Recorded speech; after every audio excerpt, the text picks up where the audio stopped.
Test 1, 2, 3. Test 1, 2, 3.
We're good? Good morning. I'm now calling the Planning Committee to order for April 18th, 2023. Members of the public are advised that our meetings are webcast live by the City of Hamilton and archived on the city's website. All electronic devices are to be switched to a non-audible function during committee meetings. Members of the committee are reminded that the 5-minute speaking limit and that members can submit another request to speak if they require more time. The Planning Committee meeting is being run as a hybrid meeting. Councillors who are attending in person and virtually need to sign into eScribe for access to the agenda and to vote and to be added to the speakers list. So this morning in chambers, we have Councillor Cassar, Councillor Francis, Councillor Wang, Councillor McMeekin, Councillor Tattison, Councillor Alex Wilson, and Councillor Maureen Wilson. And online, I see Councillor Nan, Councillor Kretsch, and Councillor Beattie. And I have a note that Councillor Pauls is absent for... Sorry. Nope. You don't need to say that. Don't need to say that? Fine. Sorry. Clerk Kelsey, are there any changes to the agenda? Yes, Chair Danko, there are changes. First of all, a note that staff report previously listed as item 15.2, the Animal Services Facility Report PED 20074A, and the related delegation request previously listed as item 6.1 from John Gerard with the Hamilton Burlington SPCA have both been removed from this agenda as staff determined it would be more appropriate to place it on the April 19th General Issues Committee agenda. For this agenda, we have added delegation requests from Mike Crow with Arcadis IBI Group respecting demolition permit for 196 Stanley Avenue, which is 11.3 on today's agenda, and the request is for today's meeting. And under private and confidential, we have added 15.2, appeal to the Ontario Land Tribunal, OLT, for lack of decision on official plan and zoning bylaw amendments for lands at 909 North Waterdown Drive. 15.3, appeal to the OLT for lack of decision on official plan and zoning bylaw amendments for lands located at 2900 King Street East. 15.4, appeal to the OLT for lack of decision on official plan and zoning bylaw amendments for lands located at 3160, 3168, 3180, and 3190 Regional Road 56. And 15.5, appeal to the OLT for lack of decision on official plan and zoning bylaw amendments for lands located at 3064, 3070, 3078, and 3084 Regional Road 56. That's it. Okay, thank you. So you need a mover and a seconder to approve the agenda as amended, moved by Vice Chair Wang, seconded by Councillor Cassar.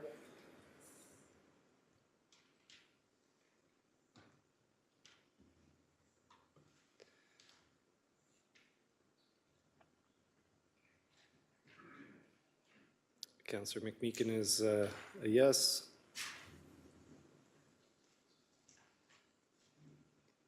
Carries, thank you.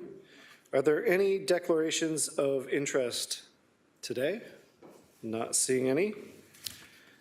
So we're on to approval of the minutes of the previous meeting. This is for April 4th, 2023. Mover and a seconder to approve the minutes. Moved by Councillor Maureen Wilson, seconded by Councillor Nan. No discussion. In favor or opposed?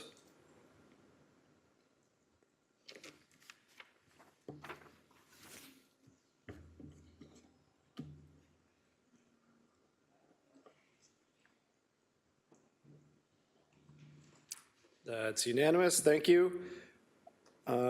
For delegations, 6.1, we have Mike Crow from Arcadis IBI Group respecting the demolition permit for 196 Stanley Avenue for today's meeting. I need a mover and a seconder to approve the delegation request. Moved by Councillor Wang, seconded by Councillor Alex Wilson.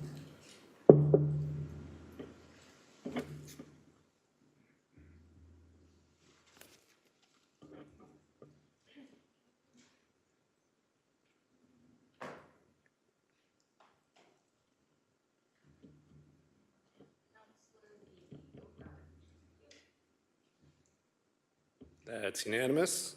So right into delegations.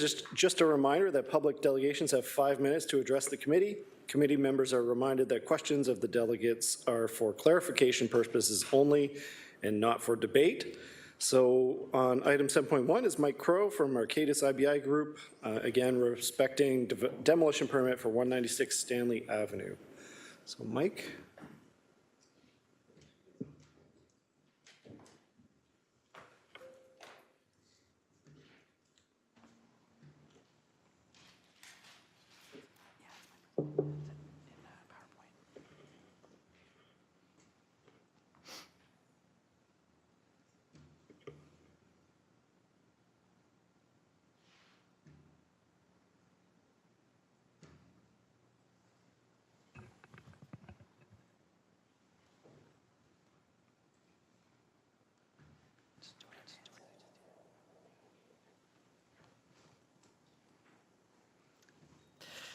Okay, good morning to the chair, members of committee and staff and stakeholders watching this presentation. So my name is Mike Crough, C-R-O-U-G-H. I'm a registered professional planner, and I'm here to speak to our demolition request for 196 Stanley Avenue. So the subject property is what you see in front of you on the screen. It's the property highlighted in the yellow boundary. And as you can see, we're on the north side of Stanley, on the west end of the street, just east of Dundurn, next to a fairly large apartment building and the surface parking which services that apartment. This is the dwelling as it exists today. So I took these pictures about a week ago, and it has been prepped for demolition. So you can see it's boarded up. There's security fencing around it.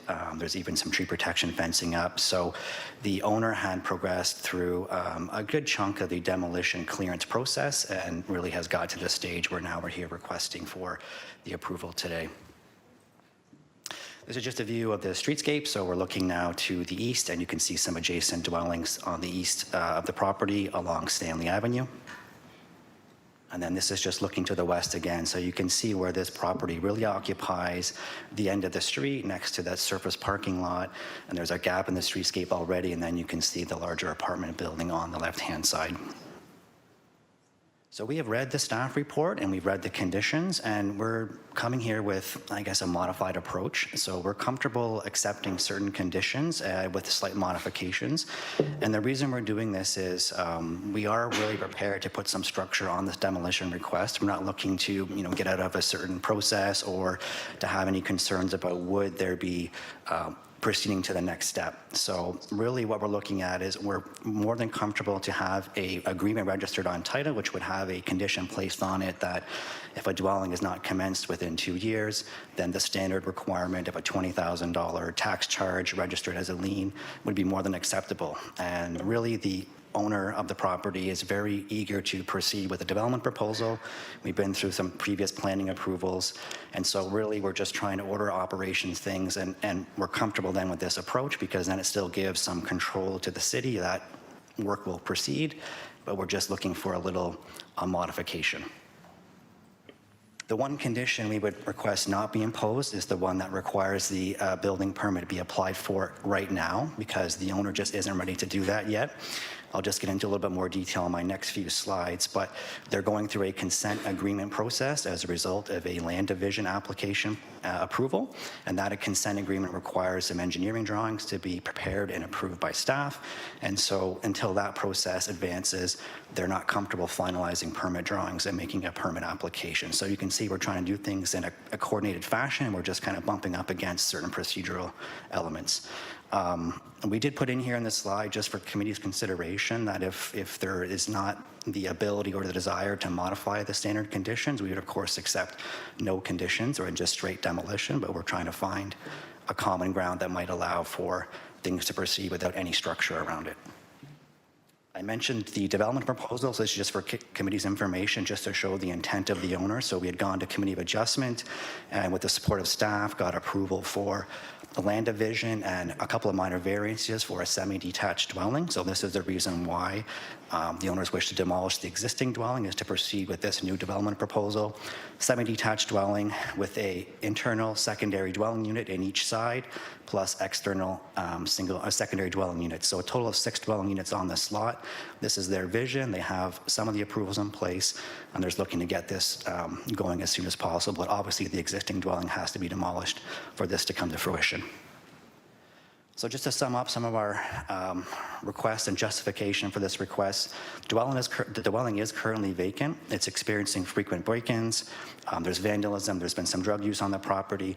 The owners are concerned it's a health and safety issue. We know that there's some school kids that walk past this property on their way to school. So it's just not a comfortable situation for the owners. All the services have been disconnected, so the dwelling is not habitable anymore. There was a lot of work to get ready for the demolition to actually occur.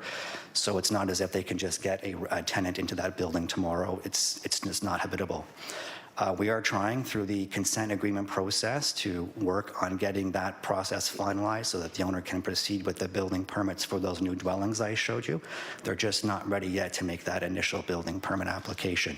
I've just highlighted in yellow one consideration, so we are going through that consent agreement process. Initially, we're told it's about an 8-month process, which I think is a standard timeline. We're a couple months into that. We've made a submission to staff. We've made one resubmission last Friday, so we're trying to work through the engineering review of those drawings, but we still think we have maybe 2 to 4 months of process left to get this completed. The demolition permit could be issued at the end of that process in the normal course, so really we're trying to save a few months, hence why we're here today.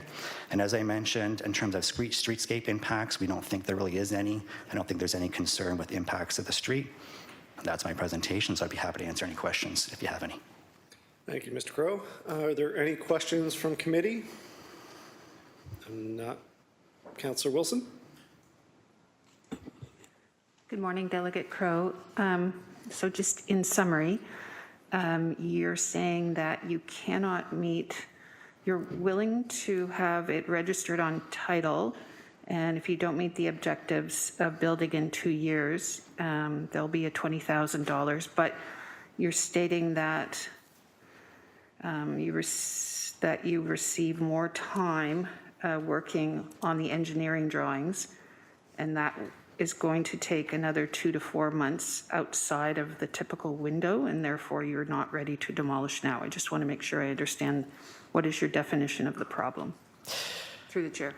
Through the chair to the councillor. So the owner wishes to demolish now, to demolish sooner, and the way to accomplish that would be through this request. So they would be more than happy to accept those conditions which put a time limit and a financial penalty on the next stage, which is the construction of the new dwellings. They're just not ready to apply for that permit as of today. So with the conditions as proposed by staff would require that to happen before anything else could occur. So really it's without getting too much complicated, it's either finalizing the consent agreement first, which we think is still going to take a few more months, or going through this approval process to get demolition to occur sooner. So really it's trying to save some time on the standard consent approval process to allow the demolition to occur sooner. Okay. Thank you. I'll ask a question of staff at the appropriate time. Thank you. Thank you.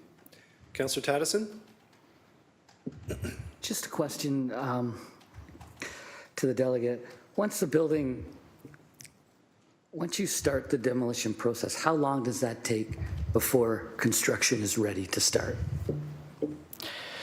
So through the chair, I mean, it's hard to say exactly. The permit drawings have been advanced to a certain degree. Like I think there's some fairly concrete details on those drawings. I would say probably 3 to 4 months. 3 to 4 months would be a good guess. Once we go through finalizing the consent, then making the permit submission, there have to be a review of that application, would have to be approved, and then the construction could start in the normal course following that. Okay, I understand that process, but I'm just trying to understand the demolition piece of it. Yeah. So once you start on day one to demolish, at what point is the site ready for construction as opposed to with all the permits? Through the chair, that would probably be, I would say, a matter of days to a week. It's a small dwelling. It's already been prepared and cleared, so it's really just the dwelling structure that needs to be removed. Everything else has been prepped for the remaining demolition. Okay then, and so your main concern is that the building is being used currently by people for things that there's trespassing occurring and so forth, right? Okay. Through the chair, that's correct, yes. Thank you. Thank you. I'm not seeing any further questions, so we will receive the delegation. There is a staff report on this, so discussion can wait till we get to the staff report. So mover and a seconder to receive the delegation, moved by Councillor Maureen Wilson, seconded by Councillor Alex Wilson. Thank you.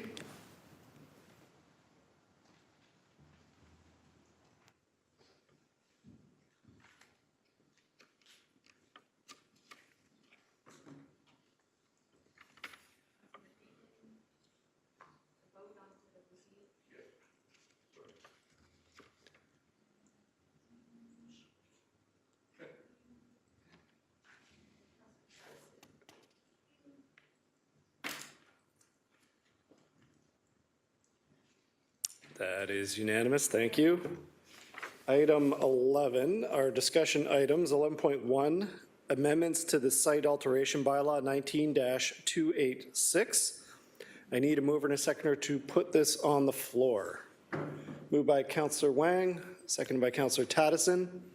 Is there any discussion on the site alteration bylaw? Vice Chair Wang?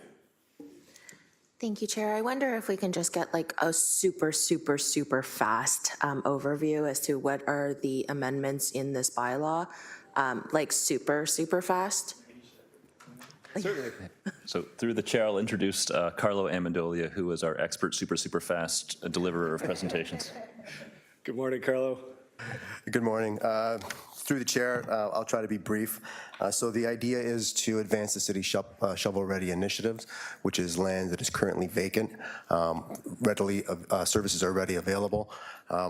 So we want to get other lands where the services aren't available to a point where they can be developed. So the purpose of this is to implement some recommendations made in a previous report in October to use some additional tools to advance these projects. And one of those tools was to allow them to import fill material and stockpile the material and pre-grade the property, limited pre-grading under a development agreement. What we found was that the site alteration bylaw was in conflict with that initiative, so we had to make some minor changes to the bylaw to permit only the employment lands to obtain a site alteration permit, which was previously prohibited under the site alteration bylaw. Now, with the understanding that they would proceed with a development agreement, any full circulation for any relevant conditions, environmental or otherwise, archaeological, tree protection, things like that, and fully secured in the event of non-compliance.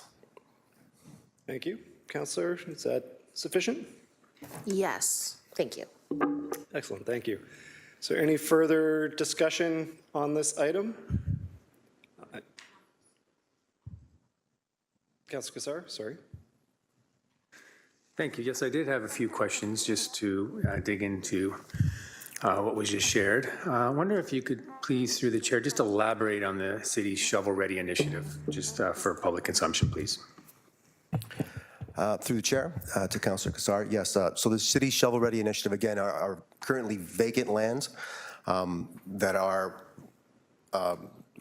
you're able to obtain a building permit for those. They're employment lands that are readily able to develop. So to advance that, we have other lands that are zoned as employment lands where municipal infrastructure is not present. And in this instance, they require a significant volume of fill material in order to service those lands. We have a couple on the table already where they require 500,000–600,000 cubic meters of fill material in order to get those lands to a position where they could be developed. And understanding that importing that amount of fill material will take quite a long period of time. So the idea is that we're helping them get to the gate a little bit faster. Okay, thank you. Then a follow-up through the chair is the impetus, as you've said, and the report says, is for speeding up development. So what kind of time impact would you expect? Is it measured in weeks, months, years? Can you estimate on average? Well, the idea is that we're trying to limit it to the time as much as we can. The permit is only valid for 2 years, at which point in time they'll have to just proceed with their draft approvals and clearing those conditions. So it's just again, it's just a head start up to 2 years. If they get there quicker, fantastic. If not, then the permit expires and they have to proceed in the normal fashion. Okay, just to clarify then, are you saying that this could speed up development by up to 2 years, or is that just the length of how long the permit is valid for? That's the length, sorry, through the chair, that's the length for how long the permit is valid for. But yes, in some instances, it could possibly take 2 years to bring in that quantity of fill. It's subject to availability. Okay, thank you for that. On page 2, the first bullet at the bottom, it says detrimentally affects the developer's ability and so on. I would like to understand through the chair what you mean by detrimental. How would you define that? Through the chair, again, assuming draft plan approval was granted today, they would need to import, thousands of cubic meters of material. So they would, and then proceed 2 years from now, if it would take 2 years to bring in that material. So essentially, we're giving them a 2-year head start. Okay, thank you, through the chair. So it's just about the time, the head Right. start. There's nothing further that you're defining as Correct. detrimental. Okay. One more question, I think. Just in general, Chair, Mike, I think it's a question that needs to be asked, is will allowing work on the land prior to approval have any influence on the approval process? I'm thinking, and I'm not questioning staff's professionalism, but just if there's already work being done and, there's questions on the approval, does it have any influence on the decisions that we're making? Through the chair. Through the chair to the councillor, no. I mean, they would go through a full review process. So any conditions with respect to grading or stockpiling material that would normally be applied to a plan of subdivision would have to be cleared through this process with sufficient securities taken in the event that there's a default of any kind. And so the answer to the question is no. It would be status quo in that respect. Okay, thank you, Chair. It's helpful. Okay, thank you.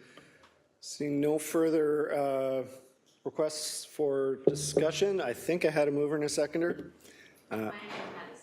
Okay, so we are going to approve or deny the recommendations in the report. All in favor or opposed?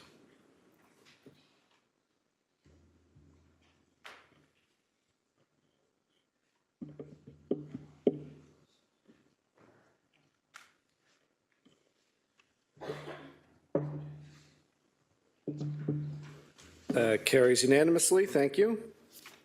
11.2, demolition permit for 295 Hamilton Drive in Ancaster, Ward 12.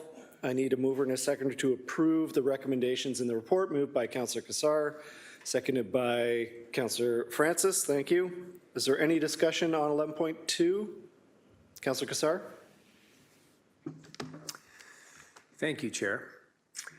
So the recommendation here, I've discussed this with staff, with Manager Frank Peter, and the recommendation here is status quo. What I would like to suggest we move forward with, and I think it's supported by staff as well, is to move ahead with the second recommendation, which is to extend the time period for completion of a new dwelling on that. The homeowners are here, the property owners are here. They are aligned with that. And there's a commitment to produce complete construction within 2 years of today, which would be in line with the second recommendation, which would be 4 years from when the demolition happened. Okay, so are you proposing then a change to B to change that the replacement building is not erected within 4 years? Correct. Okay. Yeah, there's two alternatives and not numbered, but it's a second alternative after the or. That is correct. I didn't get down to the alternatives. Page 4. Yes. Okay, so the second alternative, the only change is B, changing 2 years to 4 years. Correct. Okay. So Clerk Kelsey, is that an amendment or is that moving the alternative? Or does it matter? I mean, I would say technically, since we put the recommendation on the floor, it's an amendment. An amendment, okay. And the rest is the same, correct? Just making sure. Yeah. Okay, so we'll move that as an amendment. Moved by Councillor Cassar, second by Councillor Francis, changing 2 years to 4 years in the recommendations. All in favor of the amendment?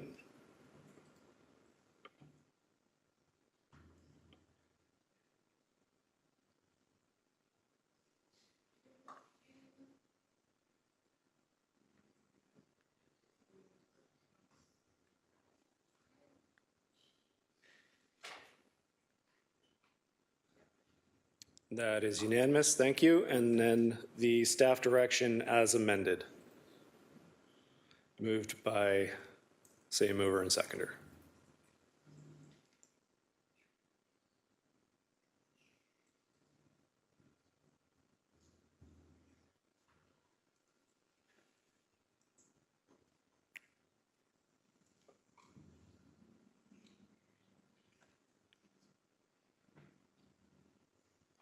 That's unanimous. Thank you. On to 11.3. This is the demolition permit for 196 Stanley Avenue. Mover and a seconder to put this on the floor.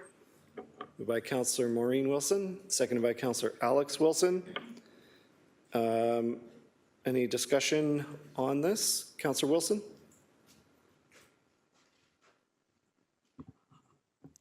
Thank you, Chair. If I could, through you, to either Mr. Peter or Mr. Shaw, if you could just speak to this matter of what the agent for the developer, which I understand is Mazza, is seeking, and why the conditions in your report are to not, if I understand it, not to allow for the demolition, but they have to clear the conditions that were set out by the Committee of Adjustment. If you could just elaborate on that, I would appreciate it. Thank you.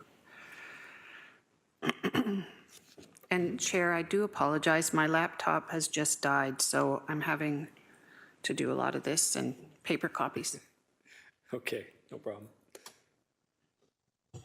Through the chair to the councillor, it appears the Sorry, applicant. just give us an introduction. Oh, I'm sorry, yes. Thanks. Frank Peter, Supervisor of Planning Examination with the Building Division, and I was the one that wrote the report. Through the chair, the applicant looks like they're okay with the recommendation as stated. However, they would like some modifications to it to not require a building permit to be applied for, and they do not want to tie when the building permit is submitted. They do not want to tie it to the date of the demolition of the house. So that's what's before you right now. There's no guarantee or an expected date of when the application will be submitted if it's granted as modified.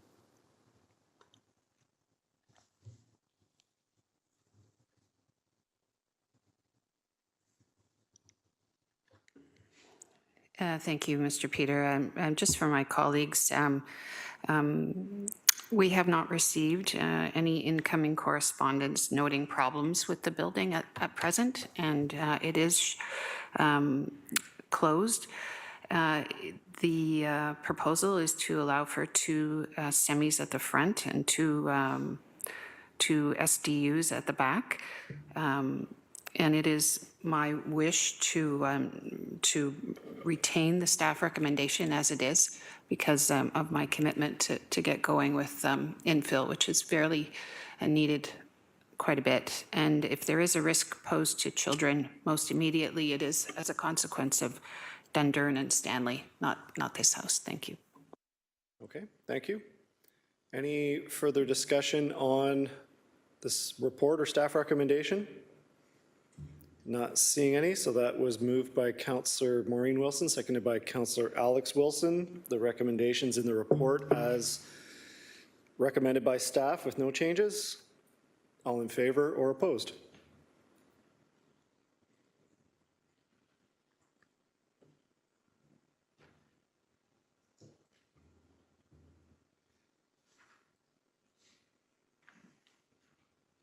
That carries unanimously. Thank you. On item 14, General Manager's update. General Manager Thorne. Yes, through you, Mr. Chair, Jason Thorne, General Manager of Planning and Economic Development. I do just have a couple of quick updates for committee, all relating to some recent provincial announcements that staff are reviewing and will be reporting back on. First, you may recall that a couple weeks back we had a report in front of you related to a provincial regulation requiring municipal reporting to the provincial government on a quarterly basis for a whole host of metrics related to development approvals. So that regulation has been now approved and is in force and effect.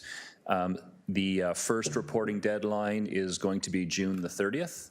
So staff are working through how we'll be responding to that.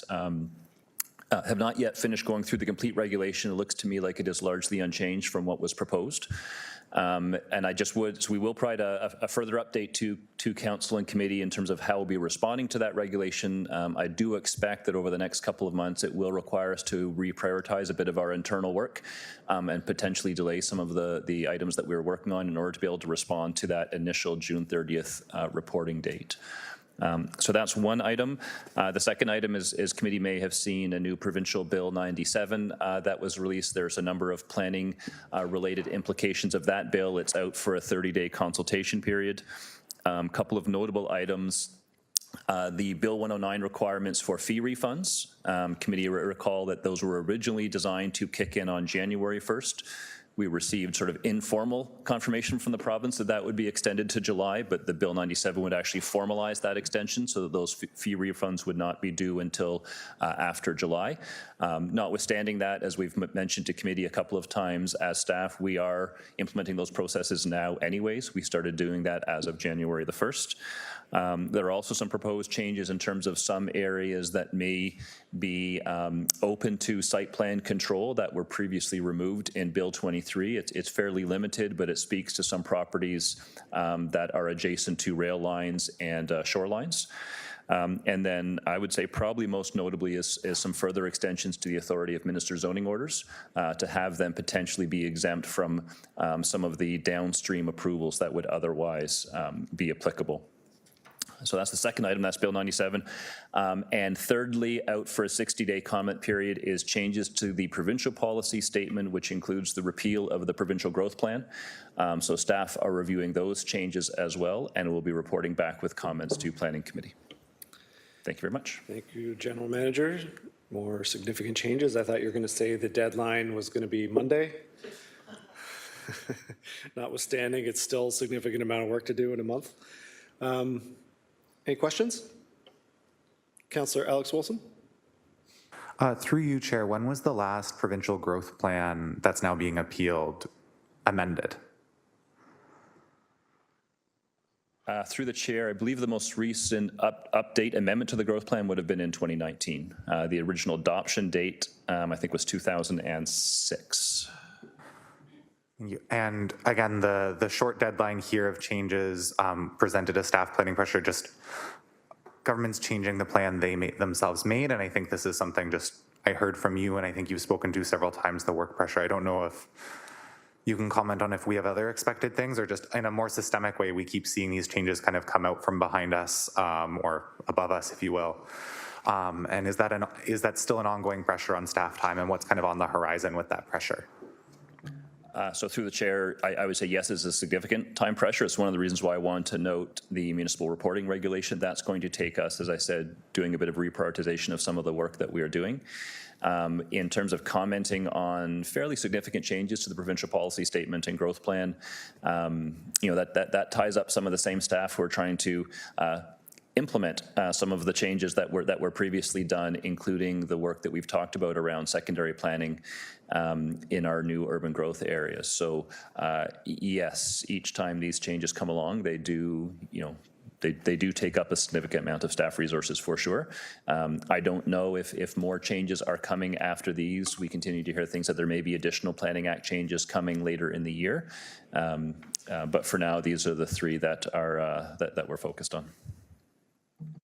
Thank you. Councillor Wang.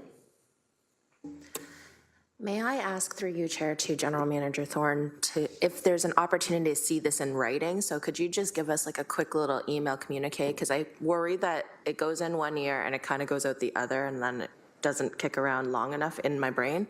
So I hope that I could see this in writing as well. So is that something I can ask?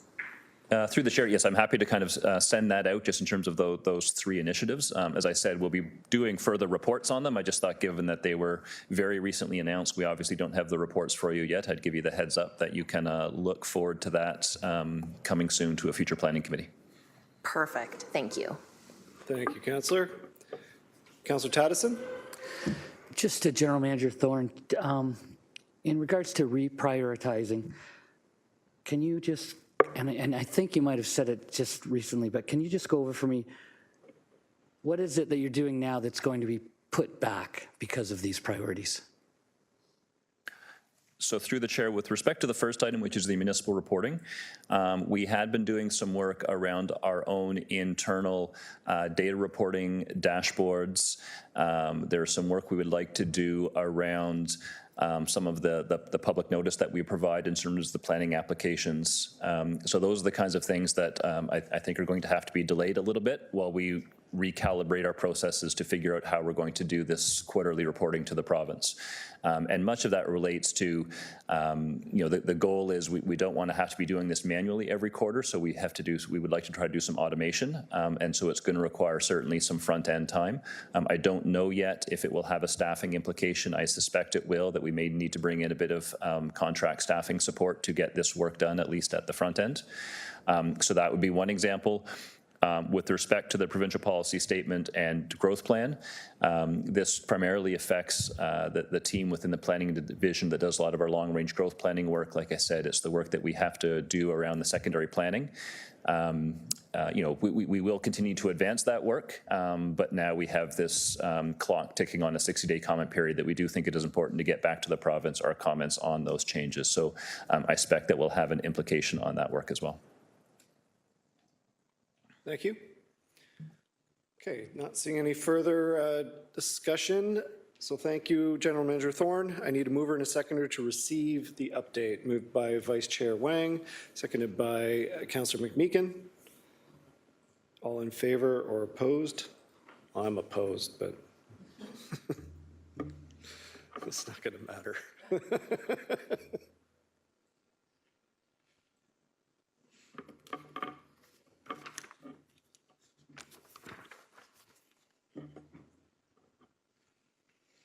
That carries unanimous. Thank you. So we have some closed session minutes, and then I think there's 4 closed session OLT appeals. 1, 2, 3, 4. So we're just going to do the minutes first. 5.1, I need a mover and a seconder to approve the closed session minutes from April 4th, 2023, that they be approved and remain confidential.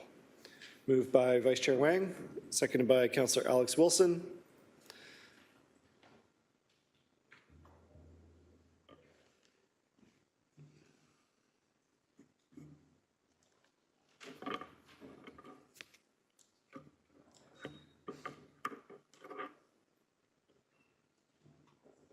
That carries unanimously. Thank you. I am assuming that we're going to wish to go into closed for items 5.2 to 5.5. So I need a mover and a seconder to move into closed session for items 15.2, 15.3, 15.4, and 15.5. Pursuant to section 9.3, subsections E, F, and K of the city's procedural bylaw 21-021 as amended, and section 293.2, subsections E, F, and K of the Ontario Municipal Act 2001 as amended, as the subject matter pertains to litigation or potential litigation, including matters before administrative tribunals affecting the municipality or local board, advice that is subject to solicitor-client privilege, including communications necessary for that purpose, and a position, plan, procedure, criteria, or instruction to be applied to any negotiations carried on or to be carried on by or on behalf of the municipality or local board. Moved by Councillor Kretsch, seconded by Councillor Tattison. Please indicate.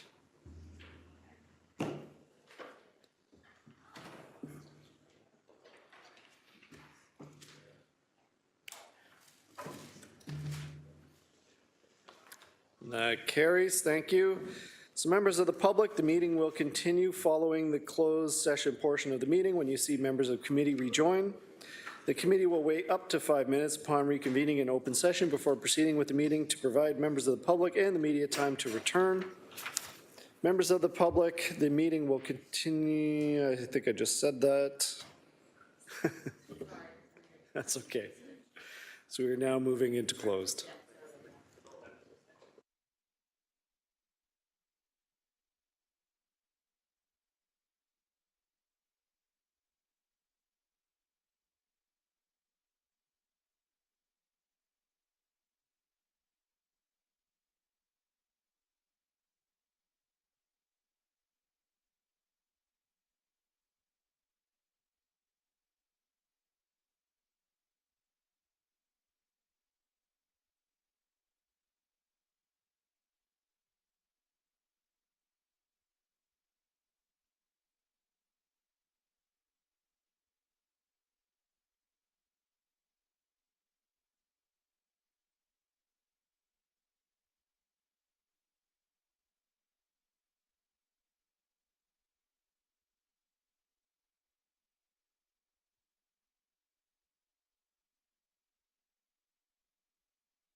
It's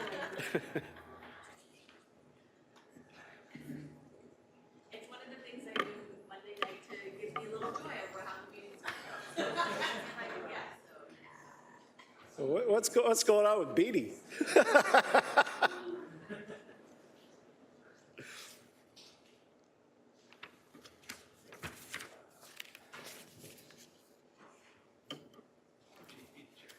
Oh, there's a bunch I got to read here.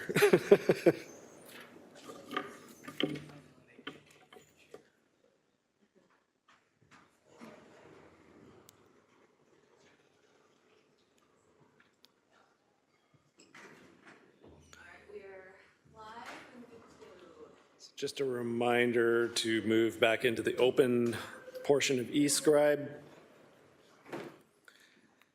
So item 15.2, appeal to the Ontario Land Tribunal for lack of decision on Urban Hamilton Official Plan Amendment application UHOPA 22-018 and zoning bylaw amendment application ZAC 22-032 for lands located at 909 North Waterdown Drive in Ward 15. Moved by Councillor McMeekin, seconded by Councillor Wang, that A, the directions to staff in closed session respecting report LS 23006, PED 23062A be released to the public following approval by council, and B, that the balance of report LS 2306 /PED 23062A remain confidential. All in favor or opposed?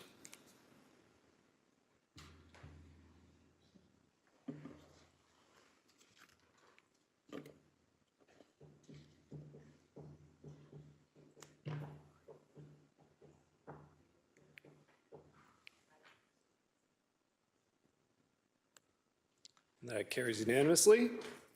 Item 15.3, appeal to the Ontario Land Tribunal for lack of decision on Urban Hamilton Official Plan Amendment UHOPA 22-022 and zoning bylaw amendment application ZAC 22-048 for lands located at 2900 King Street East in Hamilton, Ward 5, moved by Councillor Francis, seconded by Councillor Wang. That A, the direction to staff in closed session respecting report LS 23007 /PED 23073A be released to the public following approval by council, and B, that the balance of the report LS 23007 /PED 230773A be, remain confidential. All in favor or opposed?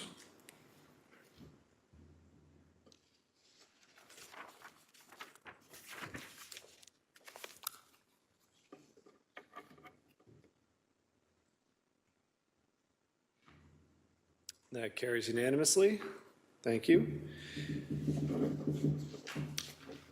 Item 15.4, appeal to the Ontario Land Tribunal for lack of decision on Urban Hamilton Official Plan Amendment UHOPA-22-024 and zoning bylaw amendment application ZAC 22-051 for lands located at 3160, 3168, 3180, and 3190 Regional Road 56 in Binbrook in Ward 11, moved by Councillor Tattison, seconded by Vice Chair Wang, that A, the directions to staff in closed session respecting report LS 23009 /PED 23058A be released to the public following approval by council, and B, that the balance of report LS 23009 /PED 23058A remain confidential.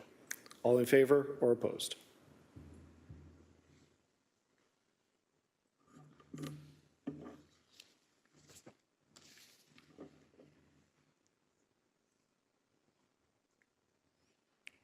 And that is unanimous. Thank you.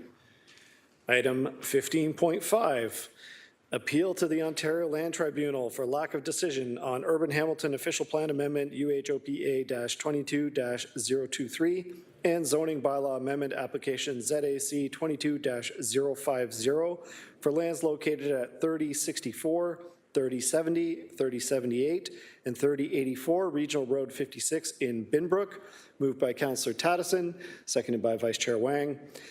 A, that the directions to staff in closed session respecting report LS 23010/BED 23057A be released to the public following approval by council, and B, that the balance of report LS 23010/BED 23057A remain confidential. All in favor or opposed?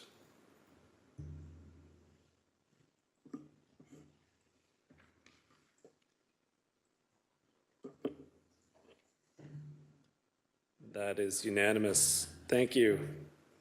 Lisa, you're off by 6 minutes. The titles are so long. Adjournment.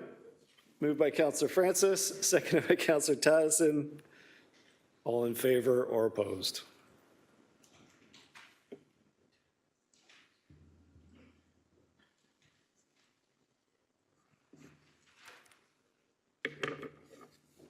That is unanimous. We are adjourned. Thank you.